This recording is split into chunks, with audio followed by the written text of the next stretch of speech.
ನಮಸ್ಕಾರ ಸ್ನೇಹಿತರೆ.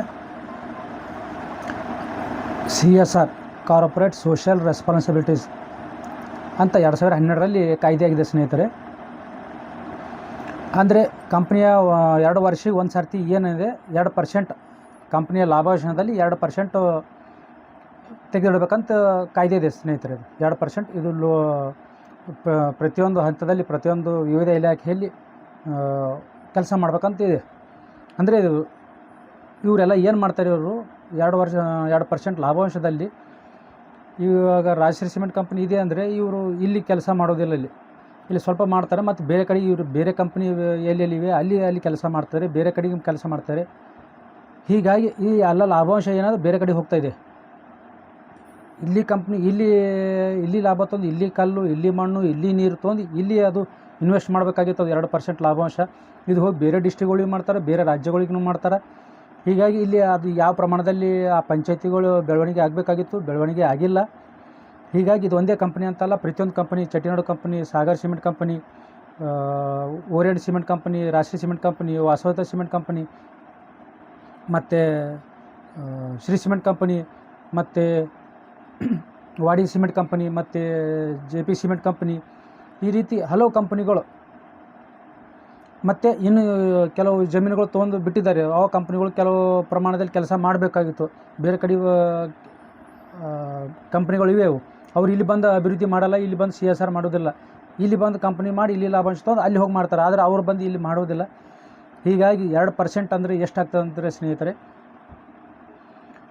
ಎಲ್ಲ ಕಂಪ್ನಿಗಳು 1000 ಕೋಟಿಗಿಂತ ಹೆಚ್ಚಿಗೆ ಲಾಭಾಂಶ ಇದೆ. ಅದು 1000 ಕೋಟಿ ಅಂತ ಹಿಡಿದ್ರೆ 2 ವರ್ಷ ಅಂದರೆ 2000 ಕೋಟಿ ಆಯಿತು. 2000ದು 2% ಅಂದರೆ 20-40 ಕೋಟಿ ಆಗ್ತದೆ ಸ್ನೇಹಿತರೆ.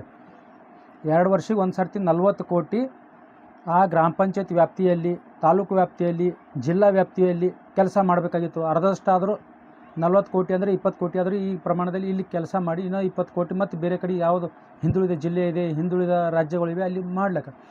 ಆದರೆ 20 ಕೋಟಿ ಈ ರೀತಿ ಕೆಲಸ ಮಾಡಬೇಕಾಗಿತ್ತು. ಅವರು CSR ಅನುದಾನ ಸರಿಯಾಗಿ ಬಳಕೆ ಮಾಡ್ಕೊಳ್ತಾ ಇಲ್ಲ, ಯಾವುದು ಕಾಮಗಾರಿಗಳು ಮಾಡ್ತಾ ಇಲ್ಲ.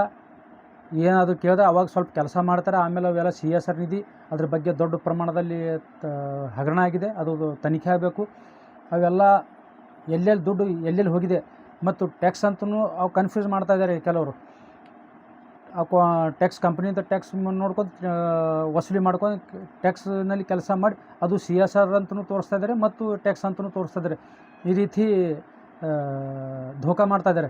ಹೀಗಾಗಿ ಪ್ರತಿಯೊಂದು ಕಂಪನಿ ಏನಿಲ್ಲ ಅಂದರೂ 30ರಿಂದ 40 ಕೋಟಿ ತೆಗೆದಿಡಬೇಕಾಗಿತ್ತು. ವಾಡಿ ಸಿಮೆಂಟ್ ಕಂಪನಿ ಆಗಲಿ, JP ಸಿಮೆಂಟ್ ಕಂಪನಿ ಆಗಲಿ, ರಾಷ್ಟ್ರೀಯ ಸಿಮೆಂಟ್ ಕಂಪನಿ ಆಗಲಿ, ಓರಿಯಂಟ್ ಸಿಮೆಂಟ್ ಕಂಪನಿ ಆಗಲಿ, ಚೆಟ್ಟಿನಾಡು ಸಿಮೆಂಟ್ ಕಂಪನಿ ಆಗಲಿ, ಸಾಗರ್ ಸಿಮೆಂಟ್ ಕಂಪನಿ ಆಗಲಿ, ಶ್ರೀ ಸಿಮೆಂಟ್ ಕಂಪನಿ ಆಗಲಿ, ವಾಸವತೆ ಸಿಮೆಂಟ್ ಕಂಪನಿ ಆಗಲಿ, ಆ ಹಣ ಎಲ್ಲಿ ಹೋಗ್ತಾ ಇದೆ, CSR ಅನುದಾನ ಎಲ್ಲಿ ಹೋಗ್ತಾ ಇದೆ, ದೊಡ್ಡ ಮಟ್ಟದ ಹಗರಣ ಇದೆ. ಅದು ಯಾರ್ಯಾರು ಜೇಬು ಸೇರ್ತಾ ಇದೆ, ಅದು ದೊಡ್ಡ ಪ್ರಮಾಣದಲ್ಲಿ ತನಿಖೆ ಆಗಬೇಕು. ಹೀಗಾಗಿ ಈ ವಿಷಯಗಳು ಇಟ್ಟುಕೊಂಡೇ ನಾನು ಜಿಲ್ಲಾಧಿಕಾರಿ ಕಚೇರಿಗೆ ಬೀಗ ಜಡಿತೀನಿ ಅಂತ ಹೇಳಿದ್ದು. ಇದ್ರ ಬಗ್ಗೆ ದೊಡ್ಡ ತನಿಖೆ ಆಗಬೇಕು, ಇದ್ರ ಬಗ್ಗೆ ಕಮಿಟಿ ಆಗಬೇಕು. ಇದ್ರ ಎಲ್ಲ ಹಗರಣಗಳು ಎಲ್ಲ ಬಯಲಿಗೆ ಬರಬೇಕು. ತಮ್ಮ ಗ್ರಾಮ ಪಂಚಾಯತಿಯಲ್ಲಿ ಹೋಗಿ ಕೇಳ್ರಿ, ತಾವು ಜಿಲ್ಲಾಧಿಕಾರಿಗಳಿಗೆ ಕೇಳ್ರಿ, ಇದ್ರ ಹಣ ಎಲ್ಲಿ ಹೋಗ್ತದೆ, CSR ಹಣ ಎಲ್ಲಿ ಹೋಗ್ತಾಯಿದೆ ಅಂತ.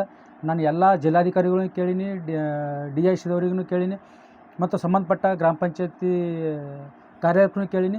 ಯಾರ ಹತ್ರ ಇದ್ರ ಬಗ್ಗೆ ದಾಖಲೆಗಳು ಇಲ್ಲ, ಇವು ಹಣ ಎಲ್ಲಿ ಹೋಗ್ತದೆ, ಯಾರು ಜೇಬು ಸೇರ್ತದೆ, ಇದು ದೊಡ್ಡ ಪ್ರಮಾಣದ ಹಗರಣ ಇದೆ. ಇವು ಅಲ್ಲಿ ಶಾಸಕರು ಜೇಬು ಸೇರ್ತಾ ಇದೆಯಾ, ಅಥವಾ ಸಚಿವರ ಜೇಬು ಸೇರ್ತಾ ಇದೆಯಾ, ಅಥವಾ ಮಂತ್ರಿಗಳ ಜೇಬು ಸೇರ್ತಾ ಇದೆಯಾ, ಅಥವಾ ದೊಡ್ಡ ಅಧಿಕಾರಿಗಳ ಜೇಬು ಸೇರ್ತಾ ಇದೆಯಾ, ಎಲ್ಲಿ ಈ ಹಣಗಳು ಎಲ್ಲಿ ಹೋಗ್ತಾ ಇದ್ದಾವೆ, ಯಾಕೆ ಅಭಿವೃದ್ಧಿ ಆಗ್ತಾಯಿಲ್ಲ ಗ್ರಾಮ ಪಂಚಾಯತಿಗಳು, ಹಳ್ಳಿಗಳು ಯಾಕೆ ಅಭಿವೃದ್ಧಿ ಆಗ್ತಾಯಿಲ್ಲ. ಇಂತಿಂಥ ದೊಡ್ಡ ಕಂಪ್ನಿಗಳು ಬಂದರೂ ಕೂಡ ಯಾವುದೂ ಅಭಿವೃದ್ಧಿ ಆಗ್ತಾಯಿಲ್ಲ. ಇದರ ಬಗ್ಗೆ ದೊಡ್ಡ ಮಟ್ಟ ತನಿಖೆ ಆಗಬೇಕು ಸ್ನೇಹಿತರೆ. ಹೀಗಾಗಿ ನಾನು ದಿನಾಂಕ 30ರಂದು ಜಿಲ್ಲಾಡಳಿತಕ್ಕೆ ಬೀಗ ಜಡಿತೀನಿ ಅಂತ ಹೇಳಿದ್ದು. ಹೀಗಾಗಿ ಇದರ ಬಗ್ಗೆ ತಾವು ಗ್ರಾಮ ಪಂಚಾಯತ್ ವ್ಯಾಪ್ತಿಯಲ್ಲಿ ಜಿಲ್ಲಾಧಿಕಾರಿಗಳಿಗೆ ಮತ್ತು ZPCO ಅವರಿಗೆ ಈ ಸಂಬಂಧಪಟ್ಟ ದೂರು ಕೊಡ್ರಿ ಮತ್ತು ಅರ್ಜಿ ಸಲ್ಲಿಸಿ ಕೇಳಿ ನೋಡಿರಿ, CSR ಅಮೌಂಟ್ ಎಲ್ಲಿ ಹೋಗ್ತಾಯಿದೆ, ನಮ್ಮ ಗ್ರಾಮ ಪಂಚಾಯತಿ, ನಮ್ಮ ಕಂಪ್ನಿಯ CSR ಅನುದಾನ ಎಲ್ಲಿ ಹೋಗ್ತದೆ ಅಂತ ತಾವು ಕೇಳ್ಬೋದು ಸ್ನೇಹಿತರೆ. ಕೇಳಿ ನೋಡಿ. ಒಂದು ವೇಳೆ ಇಲ್ಲಾಂದರೆ ನನ್ನ ಹತ್ರ ದಾಖಲೆಗಳಿವೆ. ಜಿಲ್ಲಾಧಿಕಾರಿಗಳು ಕೂಡ ಇಲ್ಲ ಅಂತ ಕೊಟ್ಟಿದ್ದಾರೆ. ಜಿಲ್ಲಾಧಿಕಾರಿ ಮೇನ್ ಹೆಡ್ ಬಾಸ್, ಅವ್ರ ಹತ್ರನೇ ಇರಬೇಕು ಡಾಕ್ಯುಮೆಂಟು. ಅವ್ರ ಗಮನಕ್ಕೆ ತರಲಾರ್ದೆ ಎಲ್ಲ ಏನೇನೋ ಚಿಕ್ಕಪುಟ್ಟ ಕೆಲಸ ಮಾಡಿ ಅದು CSR ನಿಧಿ ಅನುದಾನ ಬಳಕೆ ಮಾಡ್ಕೊಳ್ತಾ ಇಲ್ಲ, ಬೇರೆ ಕಡೆಗೆ ಬಳಕೆ ಮಾಡ್ಕೊಳ್ತಾ ಇದ್ದಾರೆ ಅಥವಾ ಯಾರು ಜೇಬು ಸೇರ್ತದೆ, ಅದು ದೊಡ್ಡ ಹಗರಣ ಇದೆ ಸ್ನೇಹಿತರೆ. ತಾವು ಕೂಡ ಅರ್ಜಿ ಸಲ್ಲಿಸಿ ದೂರು ಸಲ್ಲಿಸ್ಬೋದು ಸ್ನೇಹಿತರೆ. ನಮಸ್ಕಾರ. ಜೈ ಭೀಮ್, ನಮೋ ಬುದ್ಧಾಯ.